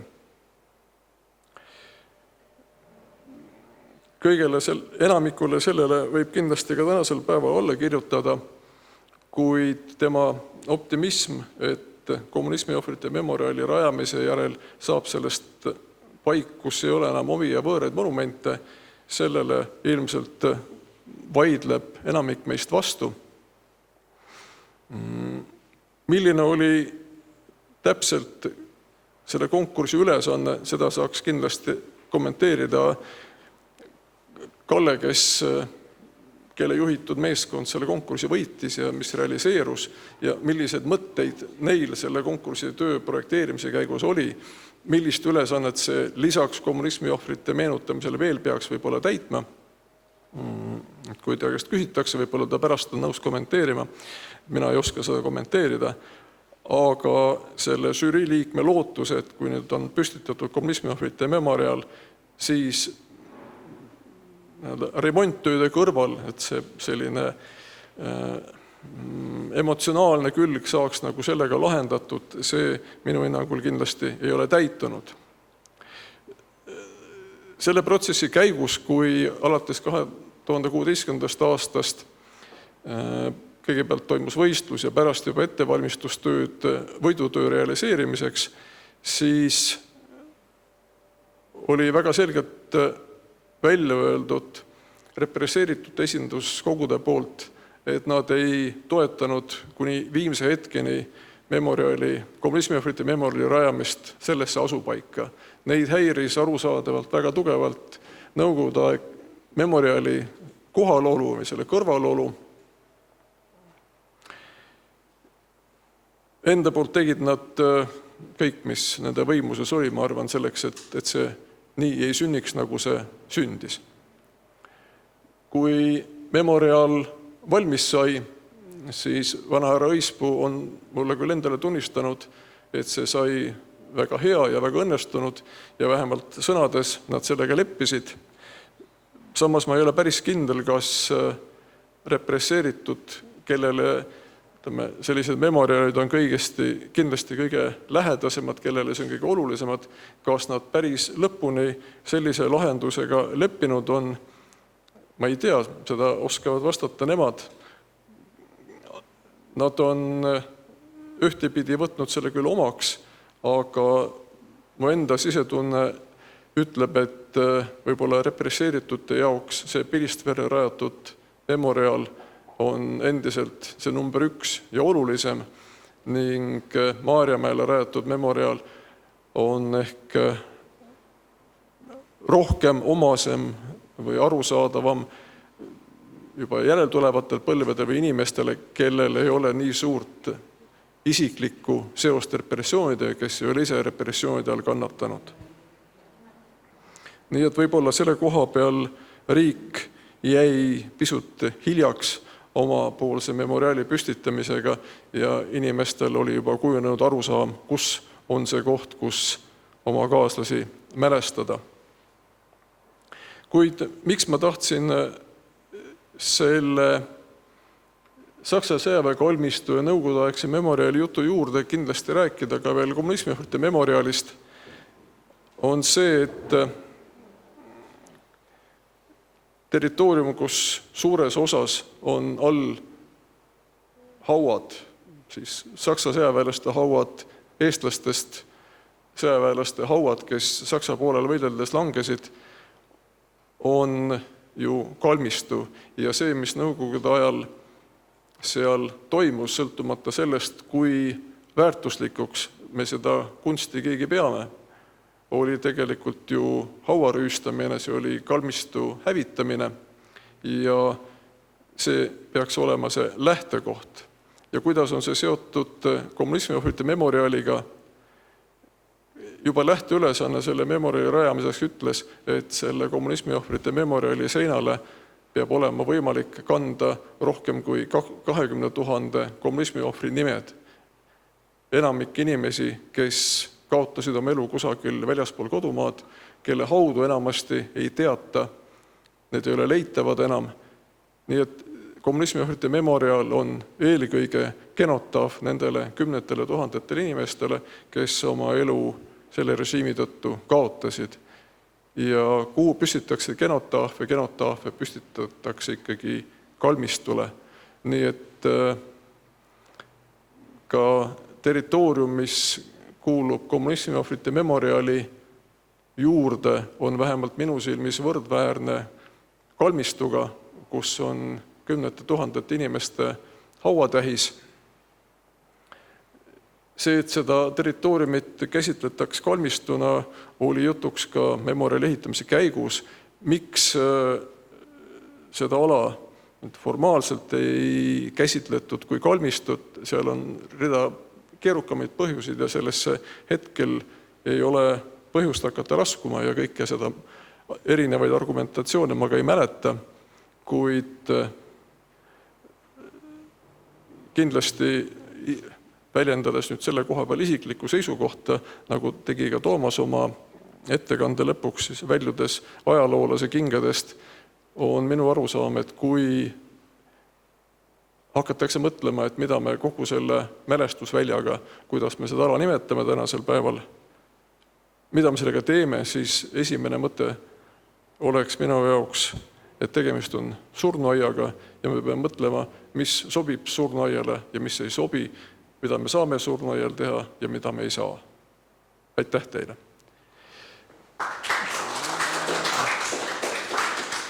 Nii. Me oleme ajaliselt jõudnud niimoodi, et meil on praegu circa pool tundi aega, et kui on soovijaid, kes sooviksid midagi kommenteerida, kui on küsimusi esinejatele, siis palun. Ja ma annan siit ka mikrofoni, sest muidu ei ole see ülekandesse kuuldav.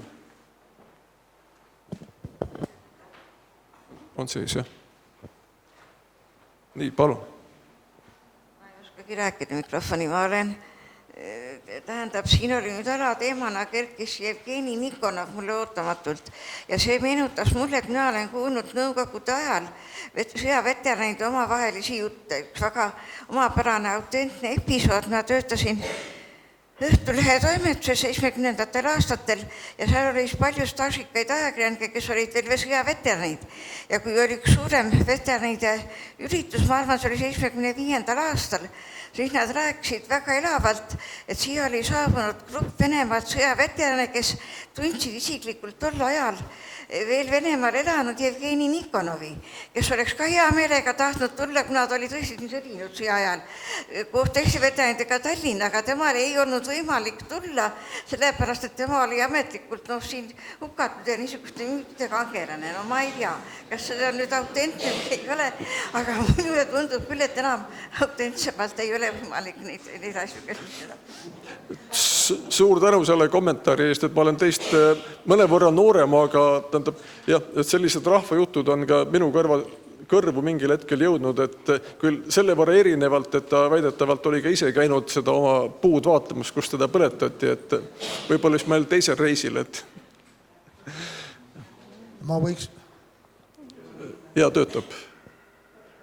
Tiit Puder, Eesti Vabadusvõitlejate Liidu juhatuse esimees. Tähendab, mul on Jevgeni Nikonovi kohta enam-vähem täpsed andmed, kuna minu grupikaaslane peale merekooli sõitis Kaug-Idas niisuguse laeva peal nagu Sovetski Sajus, kus oli komissariks Jevgeni Nikonov. Ja teatavasti tuli ta Eestisse, läks sõjakomissariaati tõestama, et ta on elus, kuid seal oli öeldud talle, tead mees, mine ruttu tagasi, et seda ei teataks, et sa elus oled. Aitäh, kõlab usutavalt. Ja tegelikult oli ta olnud hüppes sel ajal ja siis metsavennad olid ta kuskil kuulis kätte saanud, aga vaadanud, et noor madrus ja andnud talle jalaga tagumikku, kaua minema tähendab.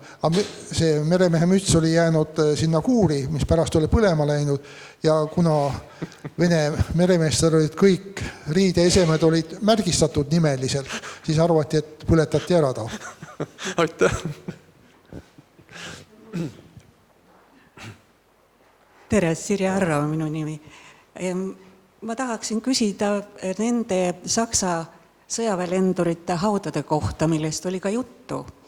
Et ma isiklikult olen Martin Tertsi sugulane kaugelt ja tema poeg, kes siin põgenes oma emaga ja elab nüüd Tasmaaniast, käis siin ja tahtis ka näha, et kas tema isa nimi on kuskil seina peal.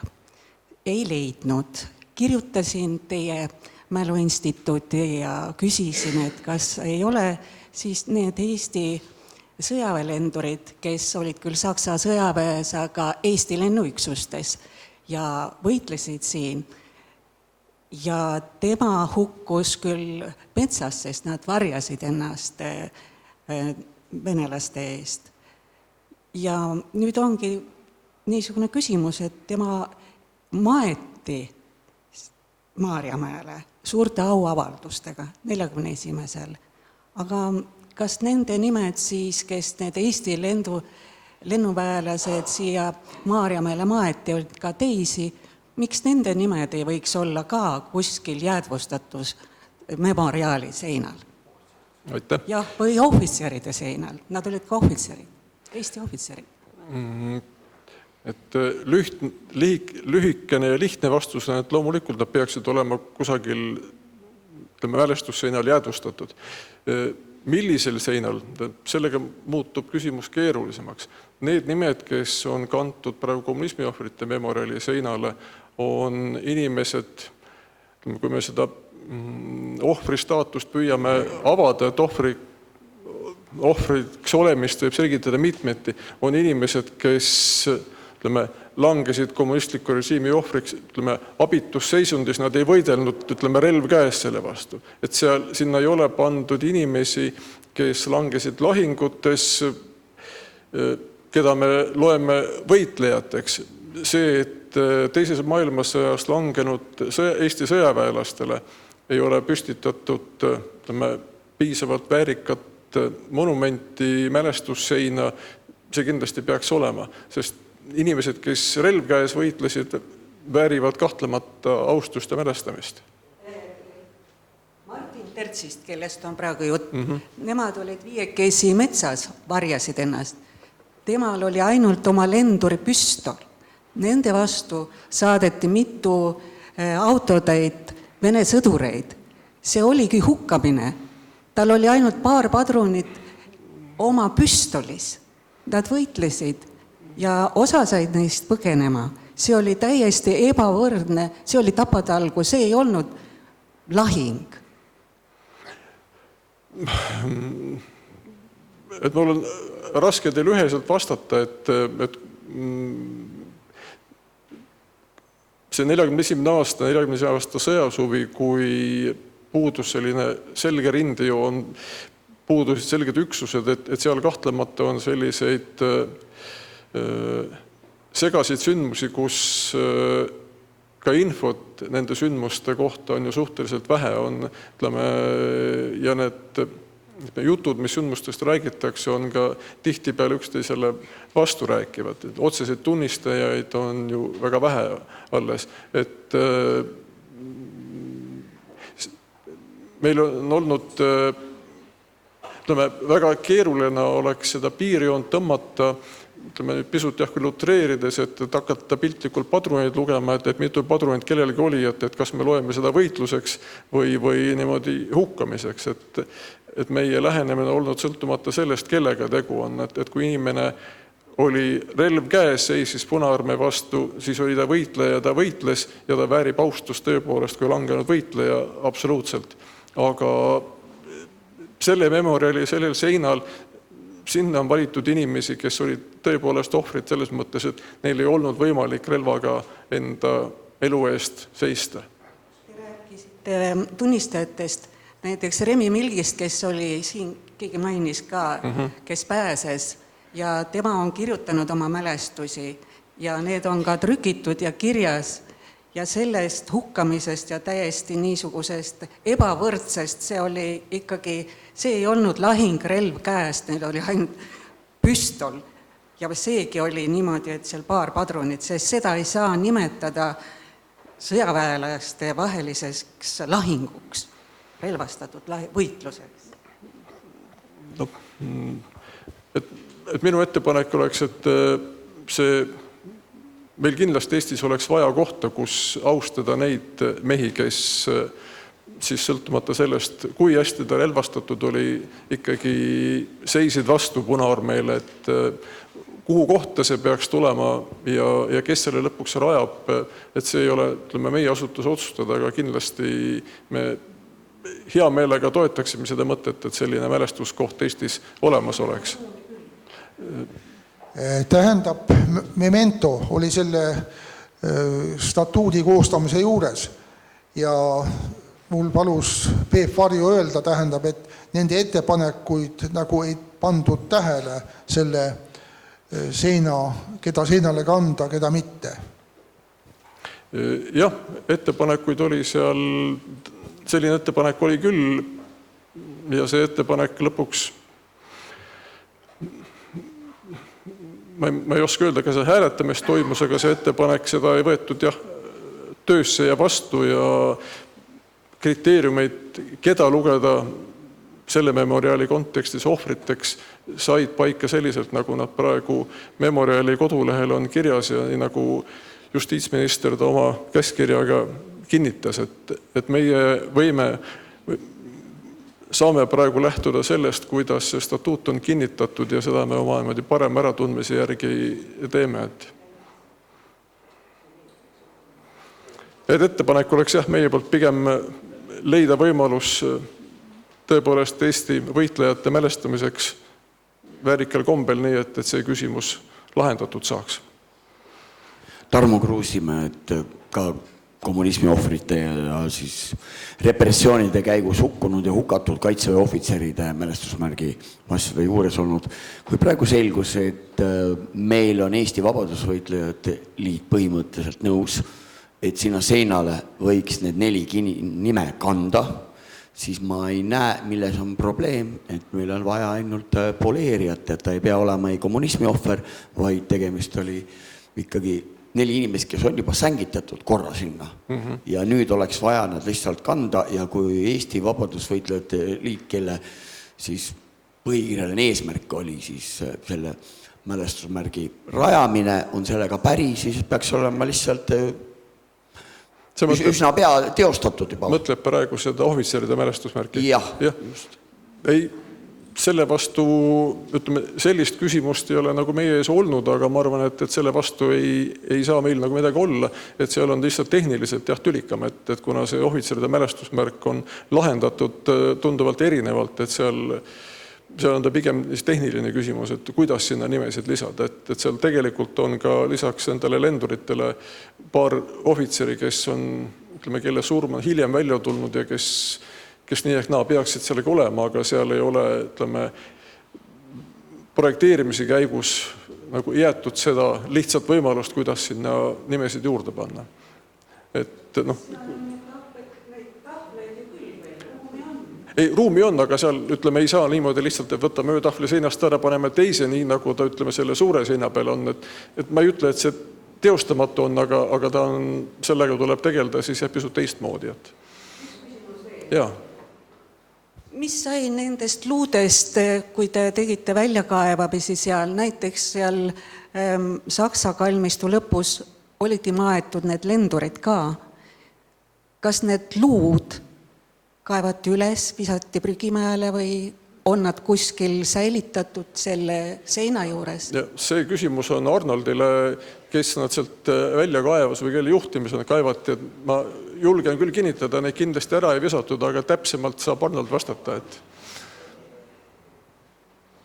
No kui te minu ettekannet jälgisite mõttega, siis ma näitasin ju koha ära, kuhu eestlased on maetud ja kuhu on keegi tundmatu teategijad puud peale istutanud. Nii et see koht on olemas ja need 3 esimest maetud lendurit võin ma ka mõne meetriga välja mõõta, kus nad on ja sealt ei ole neid keegi minema visanud.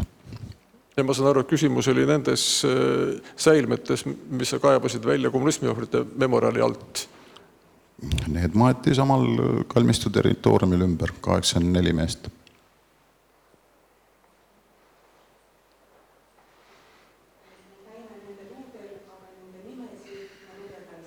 Seal Arnold oskab mind täpsustada. Mingi osa nendest Saksa sõjaväekalmistul maetute nimedest on seal ju ka kivil olemas. Sakslaste andmetel on Maarjamäele maetud 2100 ja veel mõned peale, 45 või kusagil oli. Aga nüüd teadaolevate eestlaste nimekirja vaadates, siis see number ilmselgelt ei ole täpne ja pigem on see number väiksem, kui sinna on inimesi omal ajal maetud. Ka praegu, kui me siis 2018 need 84 sealt leidsime, ümber matsime, siis nende puhul, keda meil nii-öelda väljal oli võimalik tuvastada, siis leidsime ka mõned nimed, keda Saksa andmebaasid ei sisaldanud. Üks mees oli kuskil Kiilis allveelaevnike üldmälestus seina peal näiteks, aga samal ajal oli ta Maarjamäel. Aga tema küsimuse mõte on praegu see, et need nimed, kes Saksa andmebaasides on, kas need on Maarjamäel seal kivisse ka raiutud, kas neid nimesid saab lugeda seal? Jah, koha peal saab lugeda. Ma ei ole täiesti kindel, kas kõik need 2100 pluss nime on sinna kividele jõudnud. Alati on mingisugunegi nihe nendel Saksa sõjaväekalmistutel, et kuna Maarjamäe puhul ja meil Eestis ei ole üldse ühtegi sellist kalmistut, kus oma selline mälestusmaja oleks, siis mujal pool Euroopas suurtel kalmistutel on seal ruumis võimalik siis tutvuda ka nimekirjadega, mis on paberkandjatel ja mis ütleme, et ei ole veel kivi jõutud raiuda. Nii et meil jah, ja ka need otsingumootorid, mis siis Saksa sõjaväehoolde liidul on ainult nimekesksed. Sul ei ole võimalik sünnikoha või langemiskoha järgi isikuid otsida ja kui see nimi teinekord võib olla ka veel mingi veaga kirjutatud, sa ei oskagi teda otsida. Nii et prouale vastus on, et seal nimesid on, aga ma saan aru, et Arnold, ka sina ei tea, kas kõik need 2100 midagi nime, mis on andmebaasis olemas, kas nad kivisse on raiutud, et mul on ka silma ees, et seal Saksa sõjaväekalmistul nimed on, aga kui palju neid seal on? Jah, et seal on nad ka üsna niimoodi tihedalt pandud, et seal on raske ülevaadet saada, kui palju ja kuidas nad seal on. Võib küsida? Jaa, palun.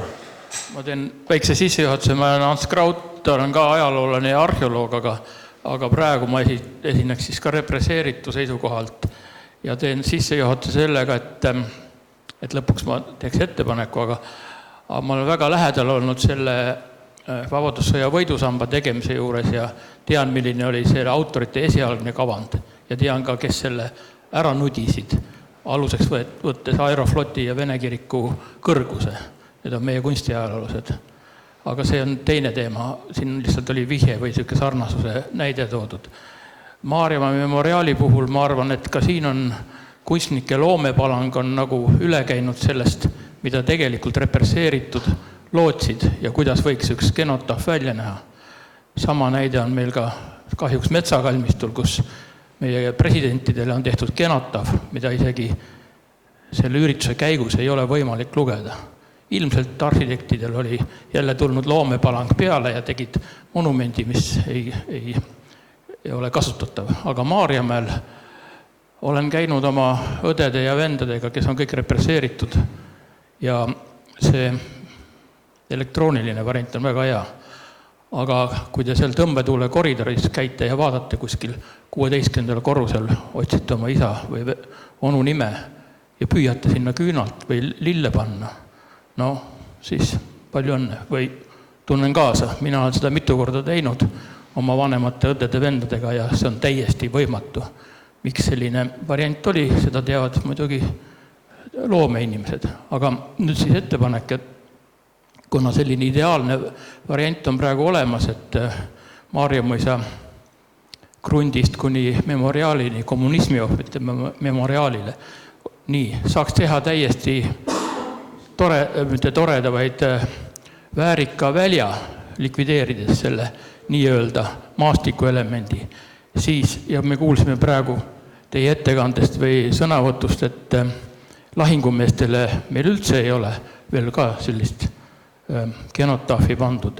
Siis oleks selline variant, et sinna võiks selle teha, nii palju kui võimalik neid kenotahve panna, mis Arnold on välja kaevanud ja on varem teada, ja teha see täiesti selline normaalne inimlikus mõõtes, et igal inimesel on kivi, kuhu saab omaksed tulla, panna sinna lille või küünla, mitte selline tuulekoridoris sein ja suur ala on ja võib-olla miks ka mitte nii, et oleks selline ala, kus need omaksed, näiteks mina võiks oma vanaisale ja onule panna ka sinna kivi, et ma ei peaks sinna seina peale ronima ja sinna lille ega küünalt panna.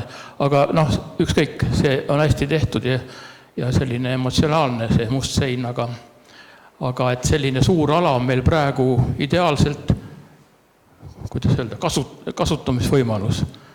Et teha sellest siis, nii nagu bussipeatusel juba nimi on, mälestusväli, alates sellest Orlovi lossi krundist kuni siis praeguseni ja võib-olla see jalgpalliväljaka veel alla võtta, et siis oleks kõigil ruumi sellise hea klassikalise kenotahvi välja, kus on võimalik iga ühele kivi panna, kas need erisugused või ühesugused, aga oleks nagu koht selline ettepanek. Aitäh!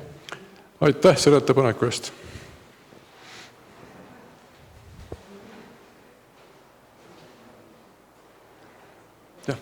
Marko.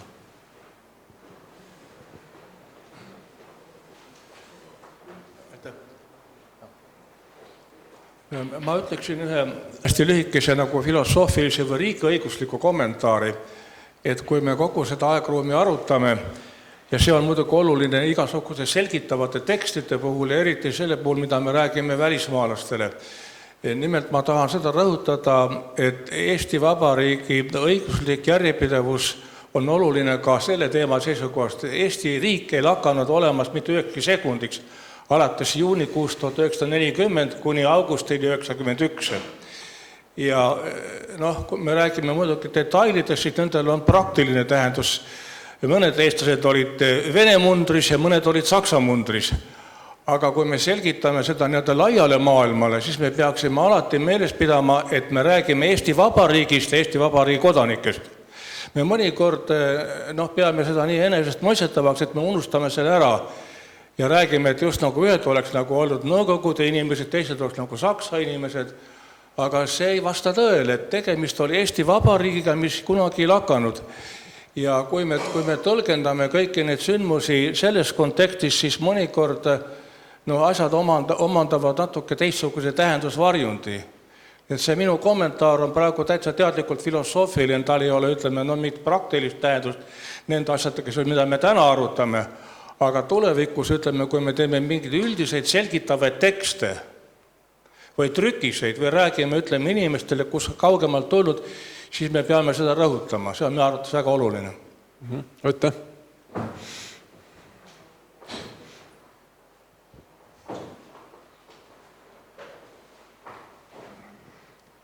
Minu nimi on Riina Roose ja ma tahaks vastu just ütelda, et minu arust on see kommunismi ohvrite memoriaal üks suurimaid õnnestumisi, et kui me siin üks asi ei tule välja ja teine asi tule välja, siis see just on minu arust väga hästi ilmestab kogu seda mõtteviisi ja annab seda emotsiooni edasi ja minul on ka kogu suguvõsa olnud ära küüditatud, nii ema poolt, isa poolt, kõik, mis veel, kes viidi 41 ja kes järele jäid, need viidi 49.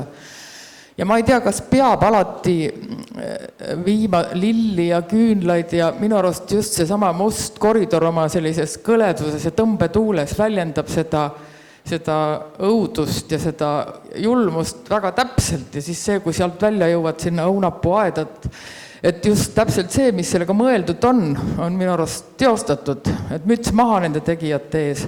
Et võib-olla mõtleks, et kas peab igale poole neid pudinaid ja vidinaid viima. Et näiteks minul oli üks eestiaegne sugulane, kes ütles alati, et kalmistule ei viida mingeid lõike lilli, sest see on ainult selle hetkel ilus, kes selle sealt ära koristab. Aitäh selle mõtteavalduse eest. Nii.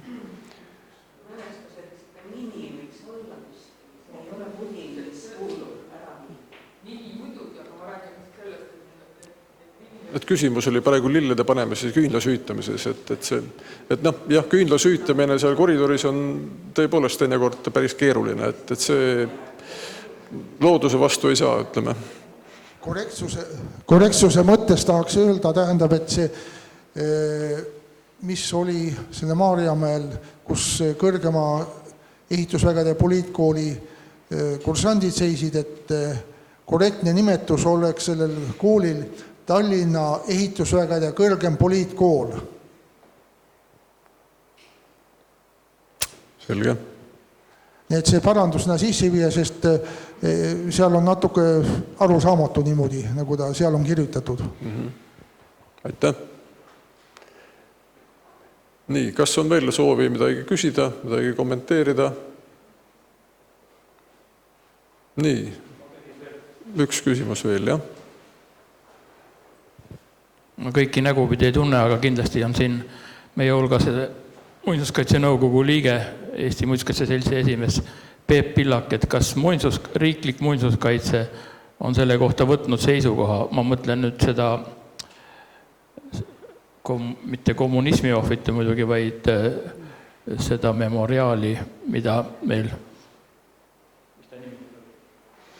jäälahinguga seonduv, ühesõnaga nii-öelda väljapaistev maastiku arhitektuuri näide või isegi Eesti NSV kõige kuulsam. Meie Eesti NSV kõige kuulsamad arhitektid ja skulptorid on teinud siin, tänagi kuulsin päris huvitavaid asju jutumärkides, aga kas Peep teab öelda, kas Muinsuskaitse nõukogu, Kultuuriministeerium või meie muinsuskaitse ametlikud asutused on seisukohta võtnud? Palun. No minu teada Muinsuskaitse nõukogus ma päris kõikidel istungitel ei ole olnud, aga seal ei ole seda päevakorras olnud. Et kas see tuleks maha võtta või alles jätta, et säärast otsust Muinsuskaitse nõukogu ei ole langetanud. Aga ministrid, kultuuriministrid ju meil vahelduvad, mida üks või teine kultuuriministritest arvab, seda ma ei oska öelda, seda tuleb nende käest küsida, et Muinsuskaitse nõukogu on kultuuriministrile nõuandev organ. No siis jääb loota, et ametis olev kultuuriminister võtab vaevaks selle nõukogu ja võib-olla veel mõne nõukogu käest nõu küsida ennem, kui päris lõplik otsus langetatakse. Kui see alles jääb, siis võiks seda nimetada esimene äraminemise mälestusmärk. No nii, kas on veel ettepanekuid, midagi, kes tahab oma hinge pealt midagi välja öelda? Ei ole rohkem. Sel juhul ma väga tänan teid, loodan, et nendest ettekannetest ja järgnenud mõtteavaldustest saite midagi endale, mida te siit lootsite võib-olla kuulda või leida, võtate igaüks endaga kaasa sinna töökohale, ametikohale, mida te keegi parasjagu teete ja kas või väike kasu sellest tänasest kokkusaamisest saab olema. Aitäh teile ja kohtume edasi!